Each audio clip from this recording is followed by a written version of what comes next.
In today's video, I'll teach you how to log in Typeform account. First of all, launch open any browser of your choice. You can see over here, I've opened Google Chrome.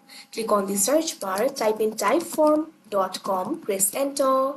Now after you do that, you'll be led to the official website of Typeform. Initially, you'll be led to this kind of interface. So if you want to log into your account, it is actually very simple. Simply click on the login option that you can see right over here on your screen. After you do that, you can see over here, you'll be led to the login interface. You can either continue with Google or you can also continue with Microsoft and email address. Simply click on the login method that you used while creating your account. Here I'm just going to enter my email address. So simply enter your email address in the field of email address. Now what you have to do is click on this option, continue with email that you can see on the screen. Or instead of that, you can also log in with SSO. For that, you have to click on this option, log in with SSO. Here I'm just going to continue with email.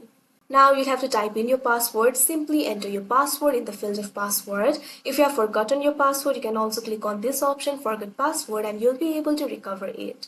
Now after you enter your password, click on this option, log into Typeform that you can see on the screen. Now you can see over here, you'll be logged into your Typeform account. So that is how you log in Typeform account. I hope you found this video helpful. Thank you for watching.